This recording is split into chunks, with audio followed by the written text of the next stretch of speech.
portes de guérison s'ouvrent, les portes, les portes de réussite s'ouvrent au nom puissant de Jésus-Christ. Amen, amen, amen, amen. Amen, amen. Shalom, shalom, shalom à la servante de Dieu, maman Zélis. Shalom aussi à maman Yamakisi, que je vous bénisse. Vous êtes nombreux, maman Yvette. Et shalom, shalom à maman Raina, shalom à maman Edith, shalom à l'évangéliste Eric Zungu. Que Dieu vous bénisse abondamment.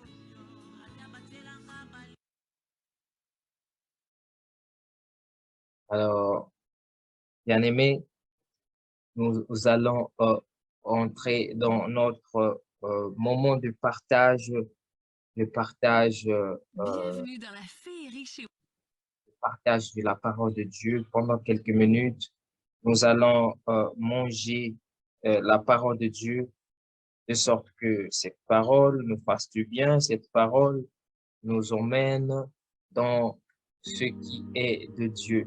C'est alors que je nous prie de prendre nos Bibles, et de lire le livre de Matthieu, Matthieu chapitre 3, verset 16. Et tantôt, je nous prie de prendre nos Bibles et de lire le livre de Matthieu chapitre 3, verset 16. Alors, n'hésite pas d'inviter une personne, n'hésite pas d'inviter une personne pendant ce moment. Matthieu chapitre 3, verset 16. Lisons au nom du Seigneur Jésus-Christ. La Bible dit, dès que Jésus eut été baptisé, il sortit de l'eau et voici les cieux s'ouvrir. Il vit l'Esprit de Dieu descendre comme une colombe et venir sur lui. Et voici une voix fit entendre des cieux ces paroles. Celui-ci est mon Fils bien-aimé, en qui j'ai mis toute mon affection. Gloire à Jésus, l'agneau de Dieu.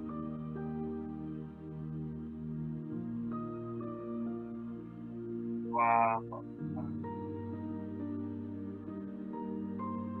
Alors, le thème du message que j'aimerais partager avec vous ce soir, le message a pour titre, a pour thème, la présence de Dieu.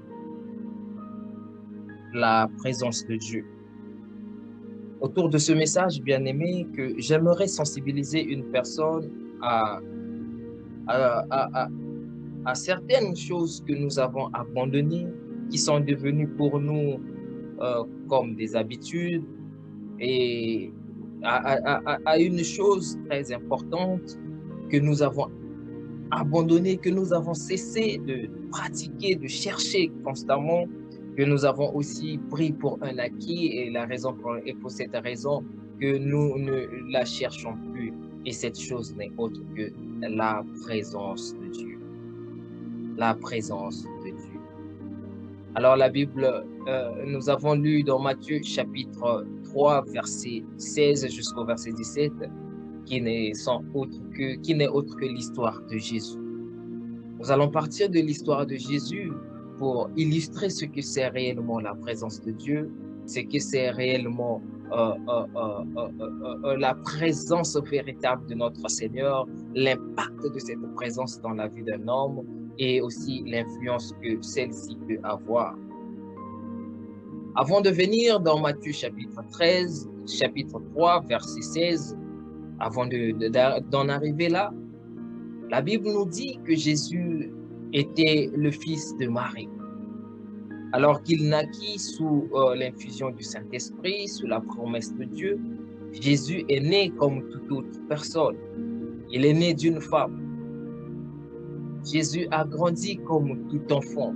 Il a pris les seins de sa mère. Il a été nourri par sa mère Marie. Il a été porté par sa mère. Son père Joseph, qui était son père figuratif, son père d'une manière figurée. Joseph prenait soin de lui. Jésus avait des frères. Jésus était un homme comme vous et nous. Jésus, en grandissant, il a eu des frères, il a eu peut-être des sœurs, et que la Bible ne nous relate pas toute la vie de Jésus en long et en large, mais nous pouvons retenir que Jésus était une personne comme tout autre. Jésus avait des frères, avait des sœurs, Jésus marchait comme nous, Jésus faisait tout ce qu'un homme pouvait, tout ce qu'un homme peut faire. Et pendant ce temps que Jésus grandissait, Jésus n'avait rien de particulier qui pouvait le distinguer d'être un homme de miracle, d'être un Dieu marchant au milieu des hommes. Parce qu'il était un homme comme tout le monde. Et malgré les promesses qui étaient faites dans la Bible, qui ont été faites par Dieu des années avant, qu'il donnera un Messie au monde, rien ne présageait que l'homme qui marchait à côté de Joseph, le charpentier, était celui qui était le Messie du monde. Et donc tout le monde prenait Jésus comme le fils du charpentier. Tout le monde prenait Jésus comme étant un homme ordinaire. Mais dans la vie de Jésus, il y avait des promesses, il y avait des choses que Dieu voulait accomplir à travers cet homme et que le monde soit sauvé. Et la Bible va nous dire, de 0 jusqu'à 30 ans, Jésus n'avait fait aucun miracle. Jésus n'avait rien réalisé d'extraordinaire. Jésus n'avait rien fait de ce qui pouvait le distinguer des hommes normaux. Et un jour, alors qu'il se baladait, un homme appelé Jean le Baptiste le vit de loin et il va reconnaître que cet homme qui marchait n'était pas un homme normal, alors que c'était l'agneau de Dieu que Dieu avait envoyé dans le monde pour que celui-ci vienne sauver le monde. C'est alors qu'il va déclarer, la Bible dit que dès que Jean vit Jésus, il va déclarer, voici l'agneau de Dieu qui est venu pour ôter le péché du monde. Jean le Baptiste avait découvert Jésus. Jean le Baptiste est la seule personne sur la terre qui avait vu la divinité qui se promenait sur la terre. Il va dire, celui-ci est la lumière du monde. Et la Bible va déclarer encore qu'il était la lumière du monde et une lumière qui habitait parmi les hommes, mais les hommes ne l'avaient point reconnu. La divinité, le surnaturel était en lui, mais celui-ci ne se manifestait pas encore. C'est alors que lorsque Jésus va se faire baptiser, il y a quelque chose qui va se faire. La Bible nous dit dans Matthieu chapitre 3, verset 11 jusqu'au verset 16, que dès que Jésus eut été baptisé, dès qu'il sortit de l'eau, les cieux s'ouvrirent. Et il vit l'Esprit de Dieu descendre sur lui comme une colombe. Bien-aimé, soulignez très bien, les cieux s'ouvrirent. Alors que le ciel va s'ouvrir, l'Esprit de Dieu va descendre sur Jésus. C'est après le baptême de Jésus que Jésus va commencer à faire des miracles. Que Jésus va faire son premier miracle au Noces de Cana. Jésus va aller en Galilée pour rencontrer des disciples. Jésus va devenir un homme de miracle. Il va ressusciter les morts. Jésus va changer la vie de plusieurs personnes.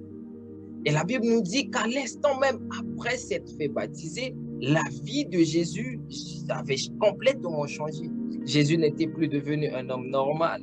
Et la Bible dira de lui qu'on rendra témoignage de Jésus dans la Jérusalem, à Rome et partout, qu'il eut un homme qui était en train de faire des miracles. Et certains hommes vont découvrir que Jésus était en réalité le Messie. Peuple de Dieu, à travers ce récit, nous voyons qu'il y a deux types de personnes.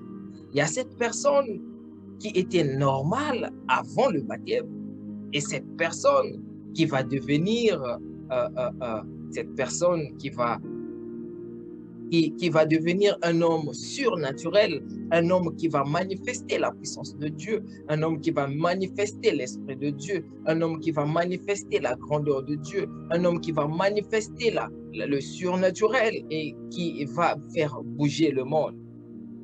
Nous avons un Jésus normal, de 0 à 30 ans et de 30 ans à 33 ans, un Jésus puissant, glorieux.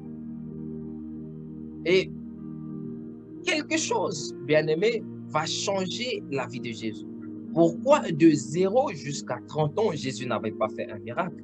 Pourquoi de 0 jusqu'à 30 ans, Jésus n'était pas un homme puissant? Est-ce que Dieu n'était pas avec lui? Non, Dieu était toujours avec lui. Mais il y avait quelque chose qu'il n'avait pas dans la vie de Jésus. Il y avait quelque chose qui devrait se faire dans la vie de Jésus. Et cette chose était la présence de Dieu.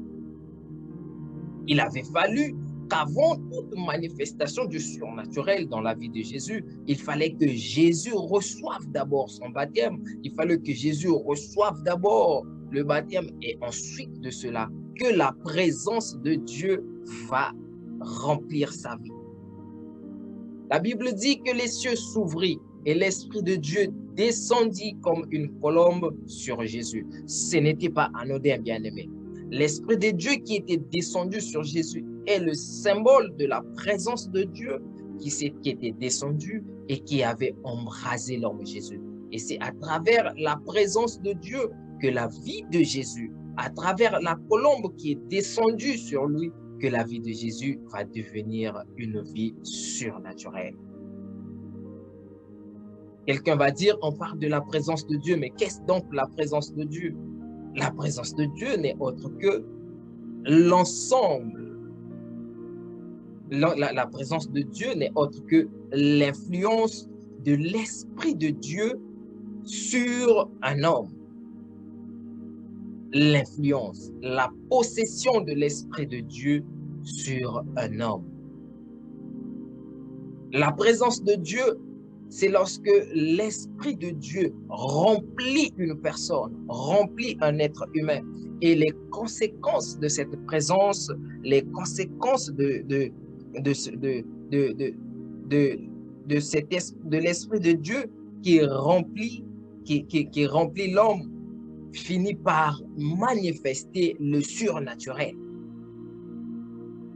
C'est la présence de Dieu dans la vie d'un homme qui fait réjaillir le surnaturel.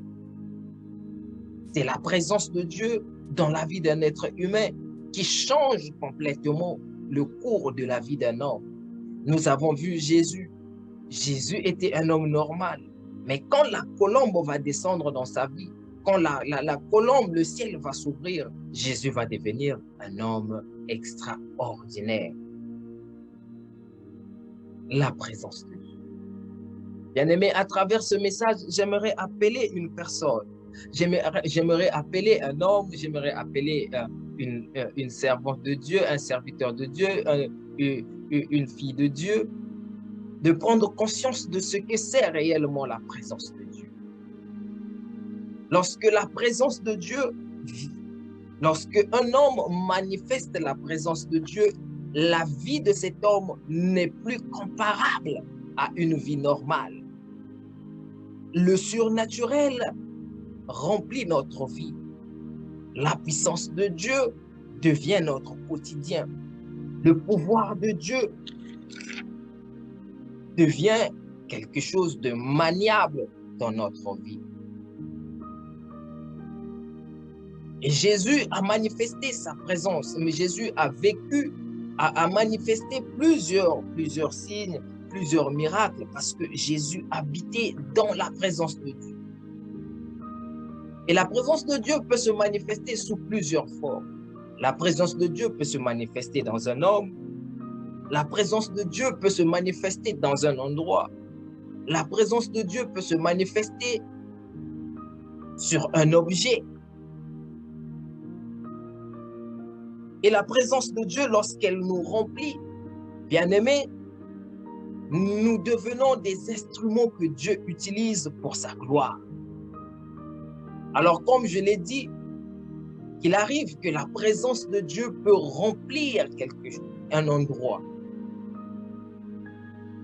Lorsque nous vivons comme étant des êtres humains, n'étant pas omniprésents, omniscients, omnipotents, nous avons l'intérêt, bien-aimés, d'inviter la présence de Dieu, d'invoquer la présence de Dieu, de faire de sorte que notre vie, de faire de sorte que un endroit où nous sommes, ou nos maisons, ou un endroit quelconque, soit rempli par la présence de Dieu.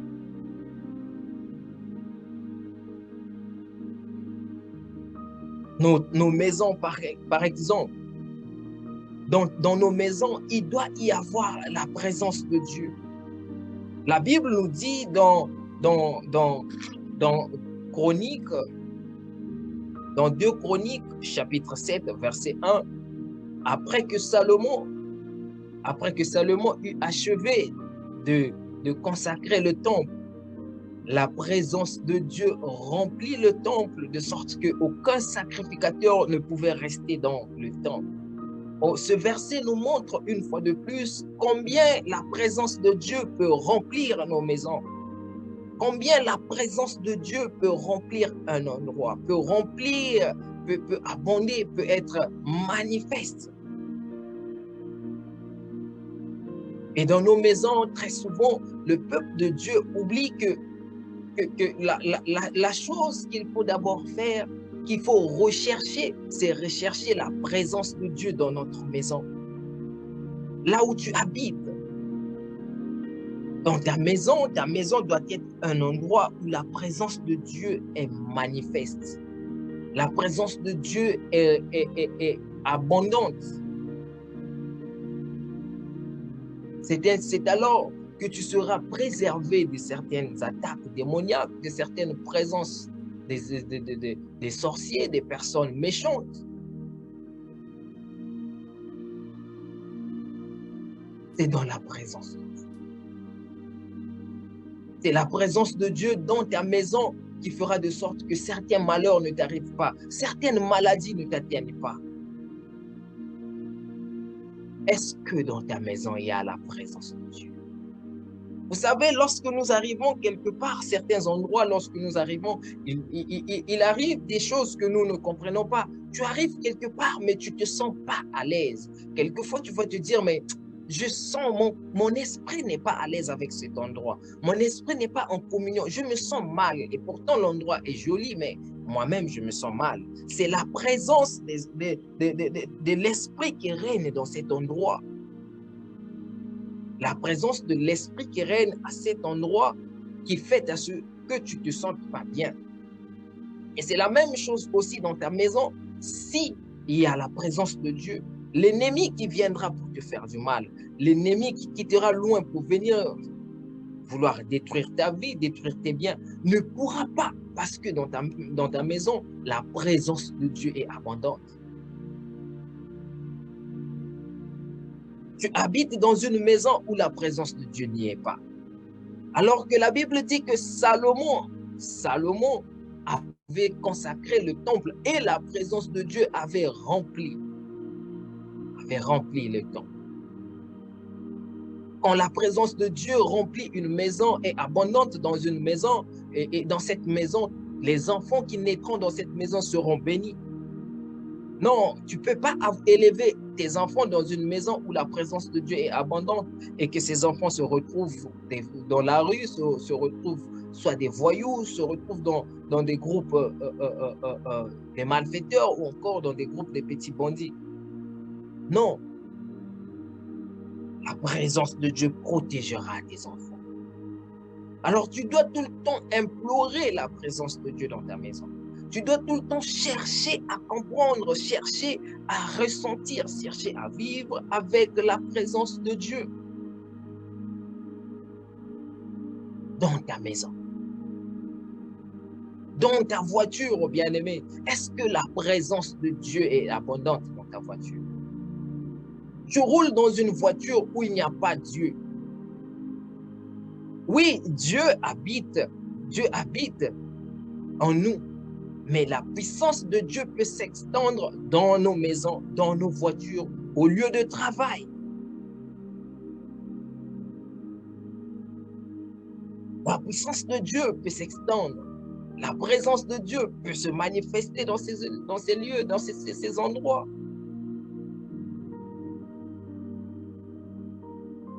Tu achètes une voiture, mais tu n'as jamais pris le temps de prier dans ta voiture et le temps d'invoquer Dieu dans ta voiture, le temps de faire de ta voiture un instrument, un tabernacle où quand tu roules, quel que soit l'endroit où tu vas, tu es sous la protection des anges. Vous savez, quand nous roulons dans la rue, il arrive quelquefois des accidents qui ont été piégés quelque part. Et tu verras que la même place où il y a eu l'accident, il y a des voitures qui sont passées là-bas, mais rien ne leur est arrivé. Ne leur est arrivé. Mais toi, quand tu vas passer ou quand une autre personne va passer, la même place où d'autres personnes sont en train de passer, la personne va faire un accident. Savez-vous pourquoi?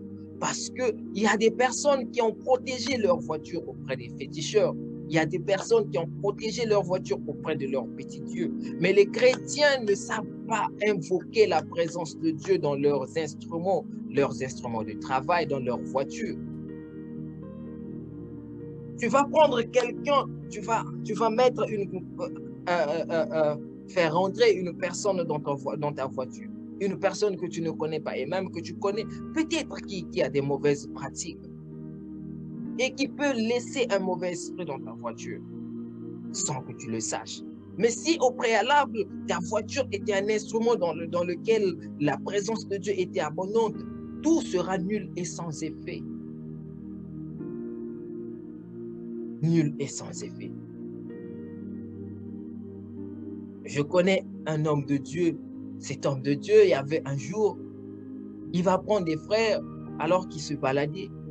Il va voir les frères et leur dit, « Oh, mais attendez, je vais vous déposer là où vous allez. » Et lorsque ses frères sont rentrés dans sa voiture, tout d'un coup, tous commencèrent à parler en langue.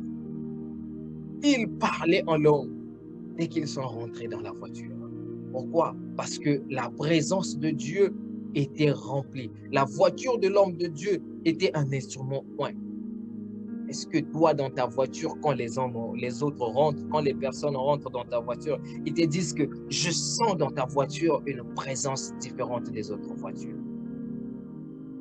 Pourquoi? Parce que tu n'as pas l'habitude de prier dans la voiture. Tu n'as pas l'habitude de faire de ta voiture un instrument de prière.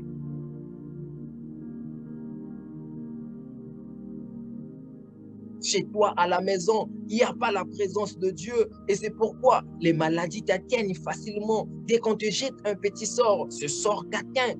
Dès que les sorciers veulent venir faire la fête chez toi, ils vont venir le faire facilement. Parce que chez toi, il n'y a pas la présence de Dieu. Il n'y a pas la présence de Dieu chez toi.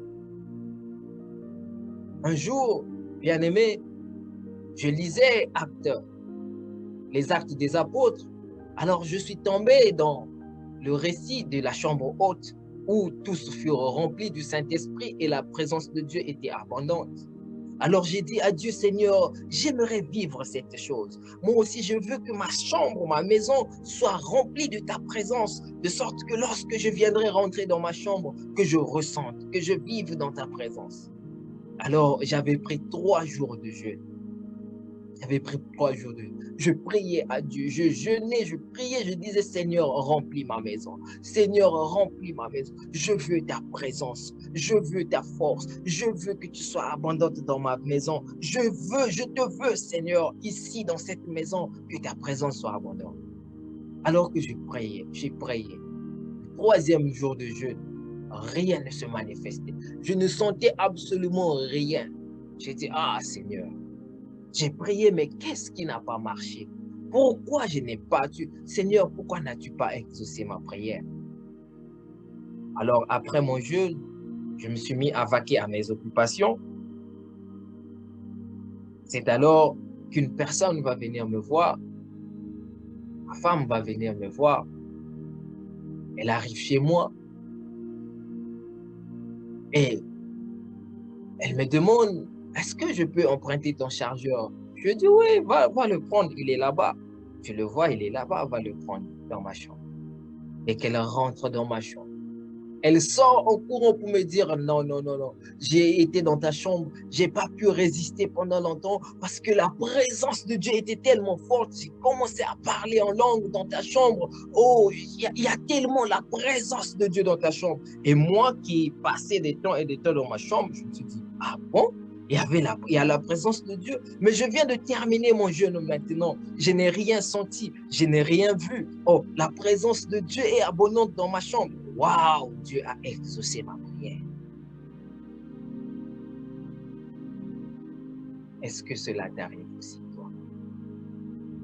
Est-ce que cela t'est déjà arrivé que quelqu'un arrive chez toi et qu'il dise non, je veux rester ici parce que je sens qu'il y a la connexion de Dieu, je sens qu'il y a la présence de Dieu, je sens que dans cette maison, si j'adresse mes prières à Dieu, mes prières seront exaucées. Cela t'est déjà. As-tu déjà pris le temps de rechercher Dieu pour que Dieu remplisse ta maison, pour que Dieu soit abondant, la présence de Dieu soit abondante dans ta maison? As-tu déjà pris le temps de jeûner pour que le Saint-Esprit remplisse ta voiture? Prends le temps de jeûner parce que tu n'as pas d'argent, parce que tu es malade. Tu prends le temps de jeûner parce que ce que tu recherches des choses de ce monde, alors que tu oublies que la place, le lieu, l'endroit le plus excellent pour obtenir tout ce que tu désires du plus profond de ton cœur, c'est dans la présence de Dieu. Et toi, dans ta maison est un instrument qui te permet de t'asseoir pour se moquer des autres, de t'asseoir pour parler du mal des autres, de t'asseoir pour dire des choses qui ne sont pas bonnes. Dans ta maison. Ta maison est un endroit où tu mets la musique du monde comme tu veux. Et lorsque la nuit arrive, tu pries. Mais quel esprit invoques-tu? Quelle présence invoques-tu? À toi qui as encore le temps d'écouter la musique mondaine.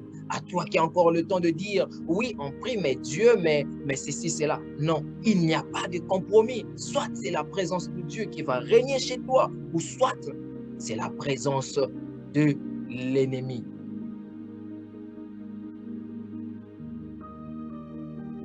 La musique du monde, les choses du monde, les séries télévisées que tu regardes tout le temps, invoquent, attirent des présences dans ta maison. Tu feras que tes enfants vont devenir brigands à tout moment si tu les laisses regarder les films de guerre. Tes enfants vont devenir des impudiques s'ils regardent des films pornographiques, des films dénudés, où il y a des filles dénudées. Mais c'est ça, ces esprits que nous invoquons. Alors qu'à la place de ces choses, ta maison devrait être un endroit où il ne sort que, où on n'entend que la musique chrétienne, les chants d'adoration, les chants de louange, ta voiture, bien-aimé, toi, ta voiture, à toi qui as une voiture, qui écoute la musique du monde dans ta voiture, et quelquefois qui couche aussi avec des femmes dans ta voiture, alors que quelle malédiction attirons-nous? Quelle malédiction! La voiture que nous voyons, les voitures que nous avons, bien-aimés, sont des instruments de bonheur et de malheur. En un clic, une voiture peut causer un accident qui peut détruire toute une vie ou des vies. Mais cet instrument qui devrait être consacré, cet instrument qui devait être un instrument saint, toi, tu l'utilises pour coucher avec les femmes ou avec des hommes. Quelle malédiction portons-nous? Et lorsque les choses ne vont pas dans notre vie, nous allons dire, Dieu est où? Alors que cette voiture, tu devrais l'utiliser pour que cela soit pour toi un second endroit où tu peux rencontrer Dieu. Si tu ne pries pas à ta maison, tu peux aller prier dans la voiture. Tu peux faire des jeûnes et des prières dans ta voiture. Pourquoi? Parce que dans ta voiture, il y a la présence de Dieu. Ton lieu de travail, ton bureau, est-ce qu'il y a la présence de Dieu? Oh, que Dieu nous donne la force. Que Dieu donne la force à une personne. Que Dieu donne la force.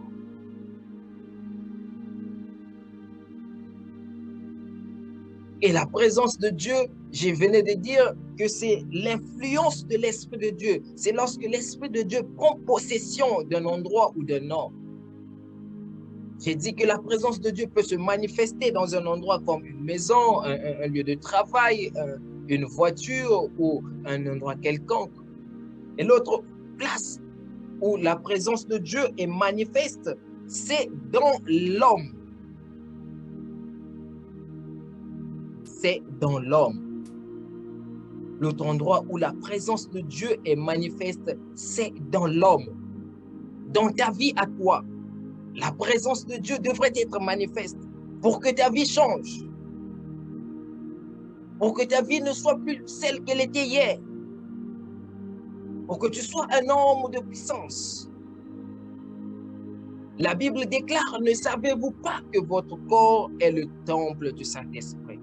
Dieu habite en toi. Dans l'Ancien Testament, la Bible nous dit que Dieu, lorsqu'il voudrait manifester sa gloire, lorsqu'il voudrait manifester sa puissance, c'est dans le tabernacle que la gloire de Dieu descendait, que c'est dans le tabernacle que Dieu rencontrait le souverain sacrificateur pour lui donner des ordres, pour lui parler, pour lui donner des missions pour le peuple de Dieu. Mais de nos jours, Dieu ne descend plus dans le tabernacle, le tabernacle de Moïse. Dieu descend dans un tabernacle qu'on appelle le corps humain. Alors, bien aimé, la Bible va nous dire dans le Nouveau Testament que nous sommes le temple de Dieu. En d'autres termes, si on enlève le mot temple, on remplace par tabernacle. En d'autres termes, nous sommes le tabernacle de Dieu. Alors toi, tu es un tabernacle vivant. Tu es un tabernacle par lequel Dieu voudrait manifester sa puissance, Dieu voudrait manifester sa gloire. Tu es un tabernacle par lequel Dieu voudrait venir, voudrait parler au monde. Ce tabernacle, c'est ton corps. Comment traites-tu ton corps? Comment traites-tu ton corps? La Bible dit que dans le tabernacle, il y avait 3 dimensions. Il y avait le lieu saint, le parvis, le lieu saint et le lieu très saint. Alors, toutes ces dimensions permettaient à ce que le lieu très saint ne soit pas vu de tout le monde. Et donc, le lieu très saint était un lieu consacré qu'au souverain sacrificateur et à la présence de Dieu. Et le lieu très saint que toi tu es est un lieu très saint que tu exposes à tout le monde. Regarde comment tu t'habilles. Regarde comment tu exposes ton corps. Et aujourd'hui, dans l'Église, il y a un mauvais évangile qui est venu selon lequel Dieu regarde le cœur. Mais si Dieu ne regardait le cœur, pourquoi Dieu a-t-il fabriqué les habits pour que Adam et Ève portent dans le jardin lorsqu'ils furent chassés du jardin d'Éden? Les habits que nous avons, ce n'est pas l'homme qui a inventé l'habit, c'est Dieu qui a créé les habits. Parce que Dieu voulait que le corps de l'homme soit revêtu, soit vêtu et qu'il soit protégé. Parce que Dieu connaissait la valeur du corps de l'homme. Il savait que c'était un tabernacle vivant. Et aujourd'hui, dans les églises, on voit comment les sœurs viennent à l'église avec des pantalons serrés, des mini-jupes où l'on voit tout leur corps dessiné, une abomination dans l'église que même les hommes de Dieu autorisent et personne dans l'église n'en parle. Les sœurs, vous nous emmerdez, vous détruisez la présence de Dieu. La présence de Dieu ne peut pas remplir un culte où les femmes ou les sœurs qui viennent à l'église ont des corps exposés, les seins bien dessinés, où c'est quand les églises sont devenues des lieux de séduction. Des lieux de séduction, même certaines servantes de Dieu ou encore certains hommes de Dieu. Quand tu vois l'homme de Dieu, tu vois la servante de Dieu, tout son corps est dessiné, tout est quasiment dehors et on veut que la présence de Dieu abonde. Dieu fit des habits à Aaron et à ses fils, les souverains sacrificateurs. Pourquoi? Parce que Dieu voulait que Aaron et ses fils soient vêtus normalement.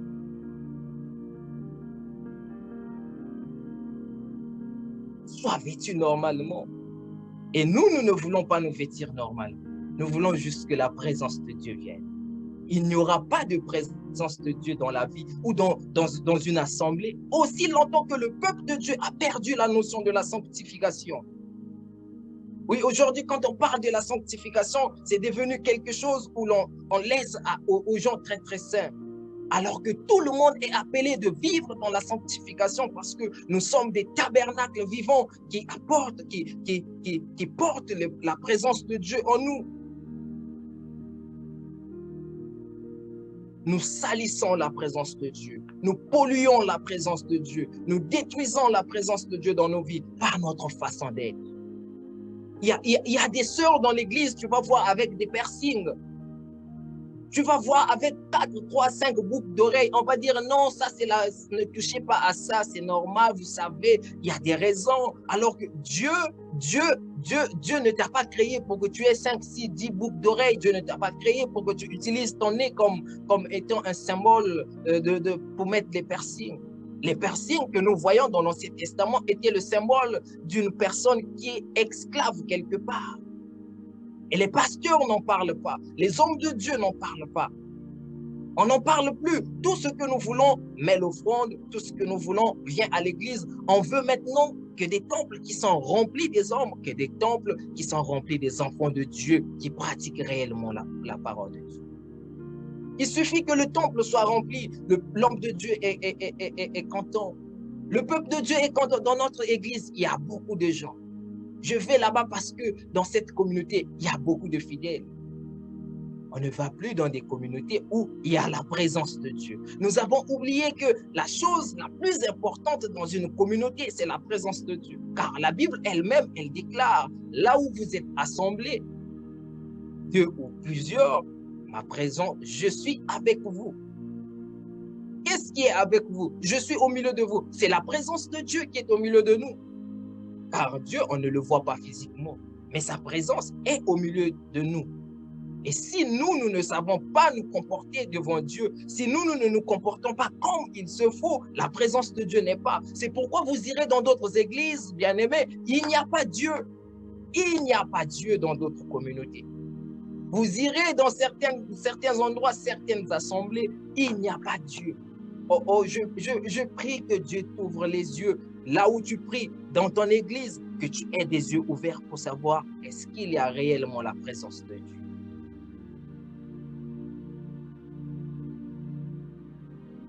C'est la présence de Dieu lorsqu'elle abonde, lorsqu'elle remplit un endroit, que les malades sont guéris, que les miracles sont faits.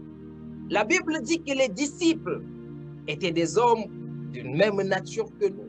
Mais lorsque la présence de Dieu les avait remplis, la vie de ces hommes avait complètement changé. Actes chapitre 5, verset 12, la Bible dit « Beaucoup de miracles se faisaient dans les mains des apôtres. » Pourquoi? Parce que les disciples avaient la présence de Dieu. Les disciples traitaient durement leur corps pour plaire à Dieu. Nous ne traitons plus nos corps durement pour plaire à Dieu. Il suffit qu'on vive une petite déception, on se laisse à vivre dans l'impudicité. Il suffit qu'on vive des situations difficiles, on accepte la compromission, on accepte le péché. Et Dieu n'est plus en nous. Dieu n'est plus en nous.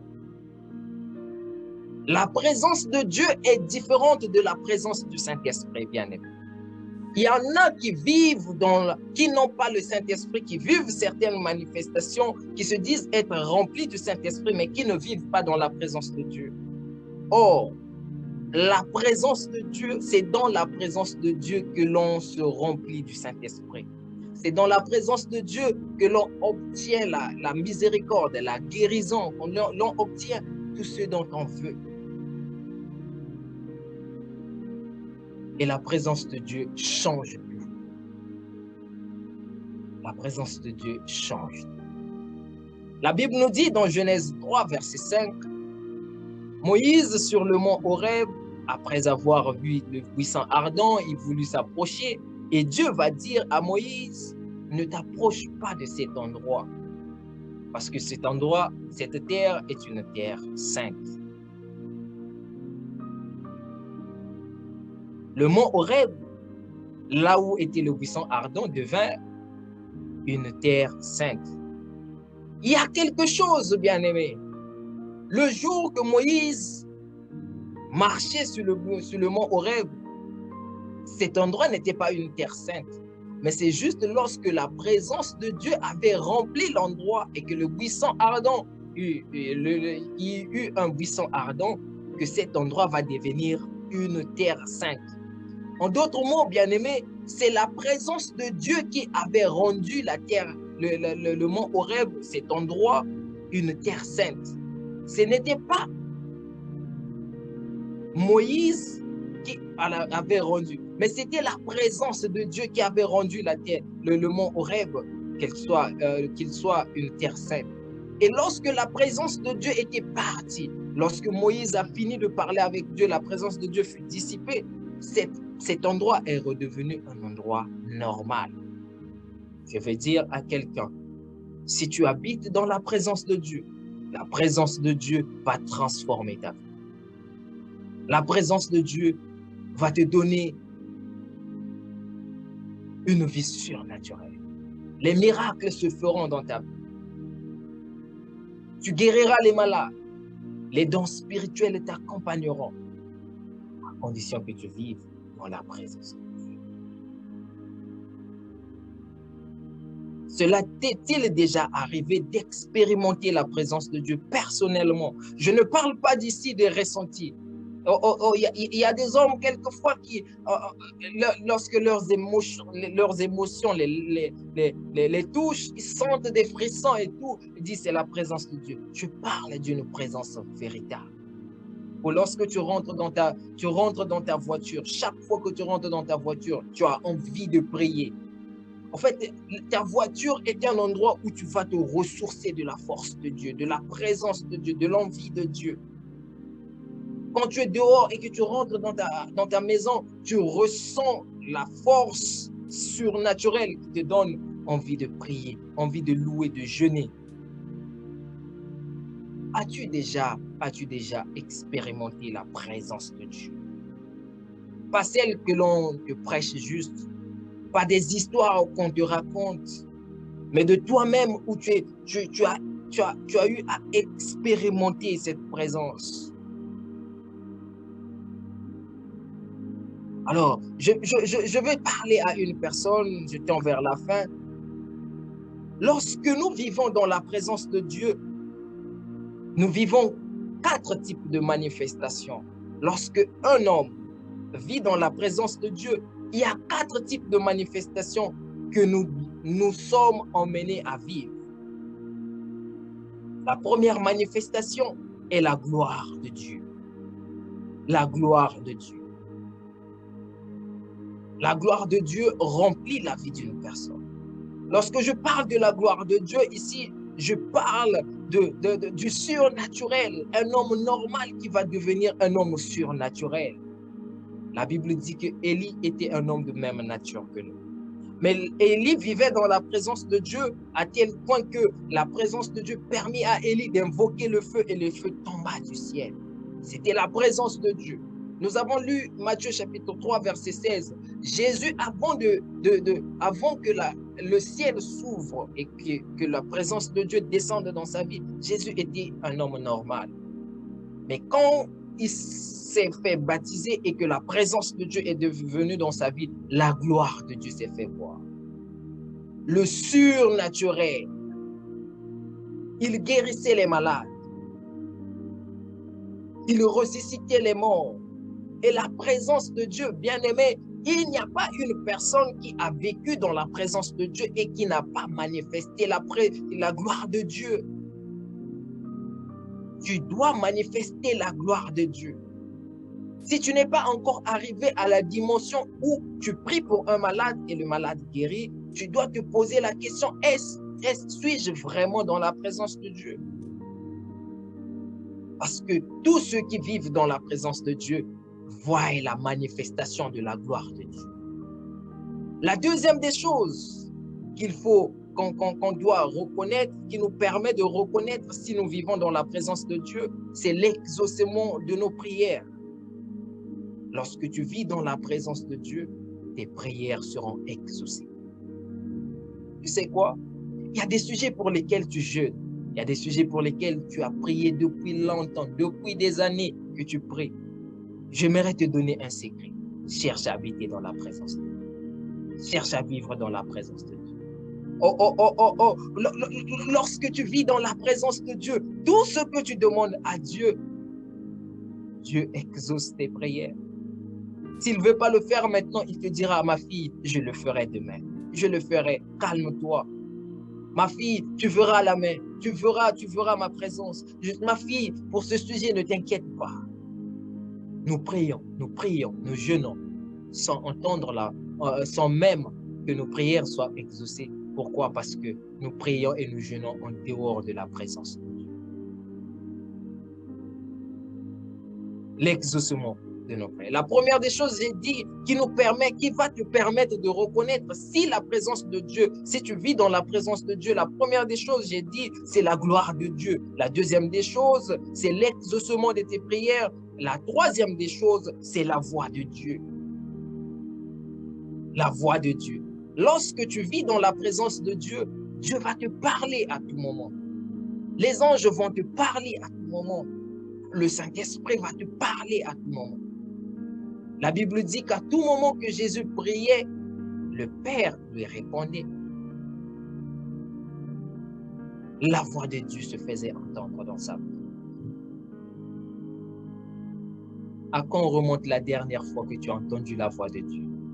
Ou tu as juste, tu as un sujet de prière quand tu viens devant Dieu, tu lui dis, Père, j'aimerais avoir telle somme d'argent. Et le Seigneur te dit, non ma fille, si je te donne cette somme d'argent, il y a un malheur qui va t'arriver. Si je te donne la voiture que tu as besoin, si je te donne le mari que tu cherches maintenant, ma fille, je vois dans le futur, il y a un malheur. L'homme avec qui tu veux te marier, ce n'est pas lui. À quand remonte la dernière fois que tu as entendu la voix de Dieu? Es-tu toujours dans la présence de Dieu? Dieu se tient devant ta porte ce soir. Il t'appelle. Il dit, ma fille, mon fils, j'aimerais que tu viennes habiter dans ma présence. Je veux que tu habites dans ma présence pour que je te parle, pour que je réponde aux questions que tu as. Tu as longtemps tourné en rond, ma fille. Mon fils, tu as longtemps tourné en rond pour cette maladie qui te tracasse. Quelquefois, l'Éternel voudrait te guérir, mais ne pas te guérir à la manière conventionnelle des hommes. Dieu voudrait te guérir comme il avait guéri Naaman. Dieu veut te guérir comme il avait guéri la femme à la perte de sang. Mais pour que tu entendes la voix de Dieu, la manière par laquelle Dieu va passer pour te guérir, le chemin par lequel Dieu va passer pour te guérir, tu dois d'abord entendre sa voix. Tu dois entendre sa voix. Dieu veut donner des solutions aux problèmes que tu as. Je ne sais quel problème, peut-être un problème de travail, une guérison quelconque, un souci que tu trimbales avec. Mais Dieu veut que tu l'entendes. Dieu voudrait que tu entendes. Quelquefois, il y a des soucis que nous avons. Dieu veut les régler, mais il voudrait d'abord que tu poses un acte de charité. Il voudrait d'abord que tu fasses quelque chose. Je l'ai toujours dit ici, qu'un jour, j'étais gravement malade. J'étais vraiment malade et j'avais fait plus de 5 heures sur mon lit. Je ne pouvais pas bouger. J'avais mal. Et il fallait que j'aille d'urgence comme mon père. Mais j'ai prié, je priais.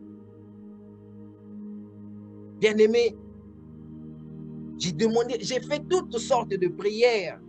Dieu, j'ai dit à Dieu, Seigneur, guéris-moi. Seigneur, fais ça. Seigneur, fais ceci. Rien. Et à un moment, je suis resté calme. J'ai parlé à Dieu calme. Je suis rentré dans sa présence. Je lui ai dit, Éternel, si tu ne le fais pas, qui d'autre va le faire? Et Dieu me dit, merveille, va sur YouTube. Prends ce nom, tape ce nom. Je suis allé sur YouTube. J'ai pris ce nom, j'ai tapé, j'ai vu, c'était un musicien. Et l'Éternel me dit, prends telle chanson qu'il avait chantée. J'ai pris cette chanson. Il me dit, écoute cette chanson et tu seras guéri. Je dis, non, Seigneur. Moi, j'ai mal, je n'arrive pas. Tu me dis d'écouter cette chanson, je vais guérir. Il dit, écoute si tu veux être guéri. J'ai pris la chanson, j'ai écouté la chanson. Et quand la chanson passait, la maladie, moi qui ne pouvais plus bouger sur mon lit, je sentais la maladie sortir de moi. Et la puissance de Dieu, la présence de Dieu remplissait ma maison à tel point que dès que la chanson est finie, je dis, mais je ne me sens plus malade. J'ai été guéri à l'instant même.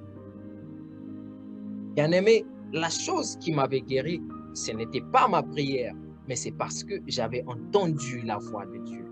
Je suis rentré dans sa présence. Il m'a dit, merveille, fais ça, tu seras guéri. Et ce soir, Dieu parle à une femme, Dieu parle à un homme qui a longtemps souffert, à un homme qui a longtemps pleuré, à une femme qui a longtemps pleuré pour ses difficultés, pour ce qu'il traverse, pour ce que tu as, pour ce que tu as longtemps jeûné. Il y a des sujets que j'aimerais te dire ce soir, que Dieu voudrait répondre à tes prières. Dieu voudrait te sortir du malheur que tu as. Dieu voudrait t'apporter des solutions. Dieu veut épater tes ennemis. Dieu veut restaurer ta vie. Mais il a besoin d'abord que tu rentres dans sa présence pour que tu écoutes sa voix. Aujourd'hui, le peuple de Dieu a une propension de vivre la vie spirituelle comme étant une vie normale, comme étant une vie de tout le monde. Si tu entends que moi, je prie tous les jours à 3 heures du matin et j'ai des résultats concrets, le peuple de Dieu a l'habitude de faire du copie-coller. Avec Dieu, les copies-coller n'existent pas.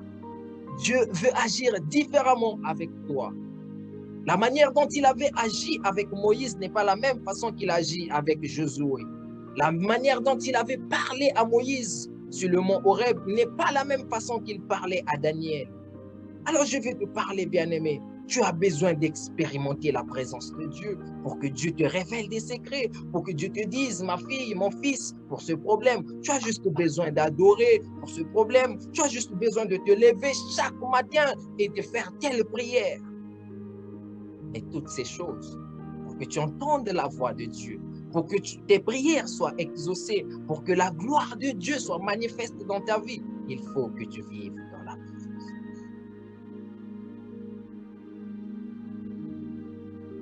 Et la dernière des choses, j'ai dit, la première des choses qui nous permet de reconnaître dans notre vie que nous vivons dans la présence de Dieu est la gloire de Dieu. La deuxième est l'exaucement de nos prières. La troisième, c'est la voix de Dieu que l'on peut écouter à tout moment. Et la dernière des choses, c'est la main de Dieu dans notre vie. La main de Dieu est la dernière chose. La quatrième chose qui nous permet de savoir que nous vivons dans la présence de Dieu, la main de Dieu est sur nous. La main de Dieu, la Shumeka, la main invisible de Dieu est sur vous lorsque vous habitez dans la présence de Dieu. La main de Dieu est synonyme, bien-aimé, de l'intervention de Dieu. Vous savez, lorsque la main de Dieu est avec vous, il y a des situations dans lesquelles vous allez vous trouver, vous allez vous en sortir sans problème. Là où les hommes vont dire que c'est fini pour lui.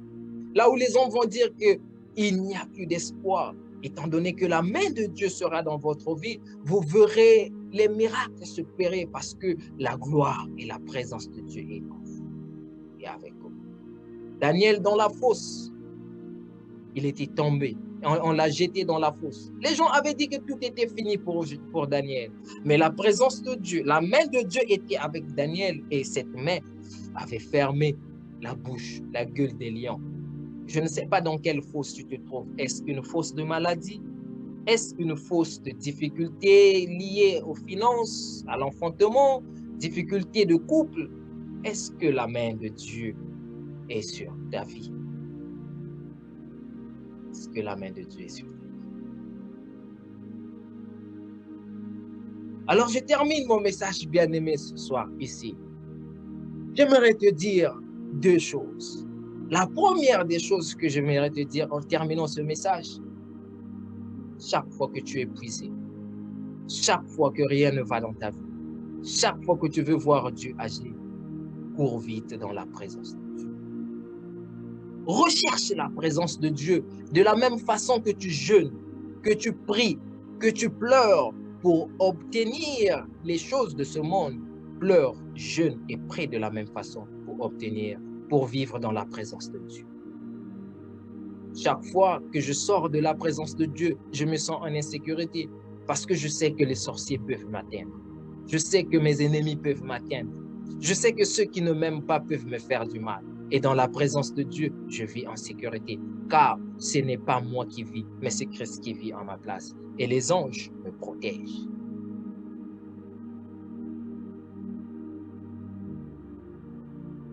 Ne cherche pas l'argent auprès de Dieu. Ne cherche pas, ne prie pas pour obtenir la guérison. Ne prie pas pour obtenir la solution aux problèmes qui te font mal. Ne prie pas pour que Dieu intervienne pour un problème que tu as. Prie pour que tu vives la présence de Dieu, pour que tu aies des expériences spirituelles de la présence de Dieu. C'est alors que dans la présence de Dieu, tu vivras la solution de tes problèmes. Le surnaturel t'accompagnera. La puissance de Dieu sera abondante. Tu feras des choses surnaturelles si tu vis dans la présence de Dieu. Et la dernière des choses que j'aimerais te parler, la Bible nous dit que Jésus, avant de se faire baptiser, il n'avait fait aucun miracle. Mais lorsqu'il va se faire baptiser, la présence de Dieu va descendre dans sa vie comme sous la forme d'une colombe. C'est alors que la vie de Jésus va devenir une vie extraordinaire. Je vais parler à toi, bien-aimé, qui ne s'est pas encore fait baptiser.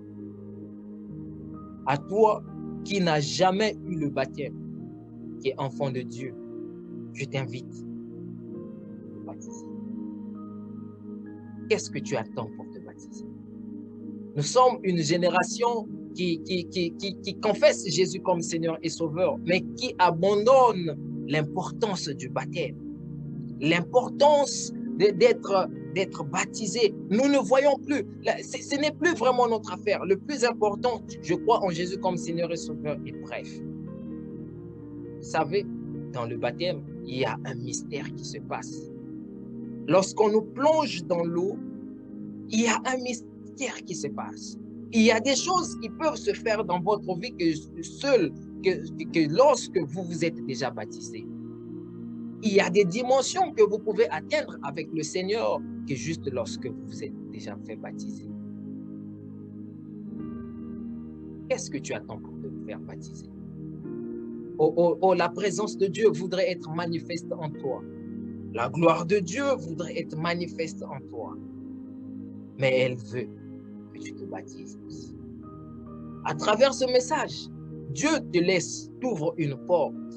Il te parle à toi qui est connecté ce soir, qui peut-être ne connaît pas l'importance du baptême.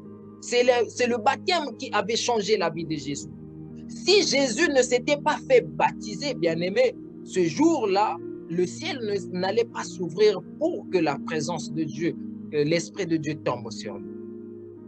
Dieu veut que tu te baptises.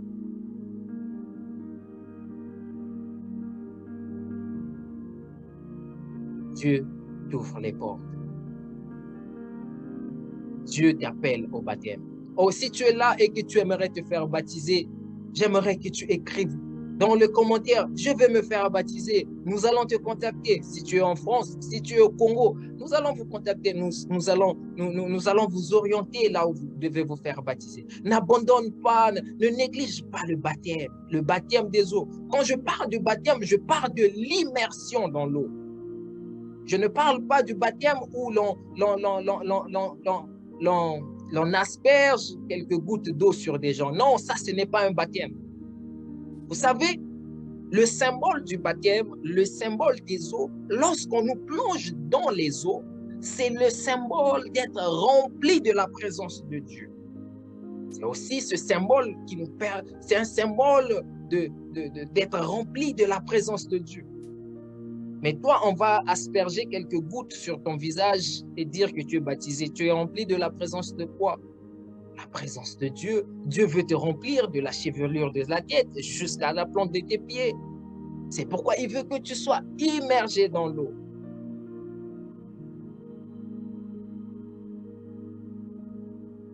Dieu t'appelle ce soir au baptême. Dieu t'appelle ce soir à le chercher. Chercher sa présence dans le jeûne, la prière. Aspirer de tout ton cœur la présence de Dieu.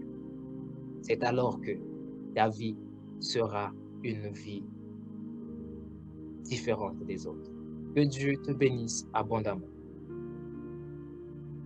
Que Dieu te bénisse abondamment. Que sa présence soit sur toi. Que les anges descendent et montent dans ta vie, à tel point que le surnaturel soit pour toi un naturel. Gloire et honneur à Jésus-Christ. Magnificence et élévation au roi des rois. Élévation au roi des rois. Shalom, shalom, shalom à tout le monde. Merci d'avoir partagé ce moment avec nous. Merci d'avoir été touché par ce message. Et si cela vous a touché, pratiquez ce message afin que vos vies deviennent des vies différentes. Soyez bénis à jamais. Excellent week-end à tout le monde. Ne manquez pas de prier pour nous, prier pour les hommes de Dieu, pour les servantes de Dieu. Alors, je termine aussi en invitant une femme à notre veillée de prière qui aura lieu le vendredi prochain. Nous aurons notre veillée nuit de prière intitulée Autour du trône. Qu'est-ce que j'ai dit? J'oublie le thème, mais le thème sera le second touché avec l'oratrice principale sera Maman Pasteur Diana. Alors, je t'invite d'être là. Ne manque pas de partager le flyer à ton entourage. Ne manque pas aussi d'inviter une personne. Les servantes de Dieu seront là. Les serviteurs de Dieu seront là. Viens avec tes sujets de prière.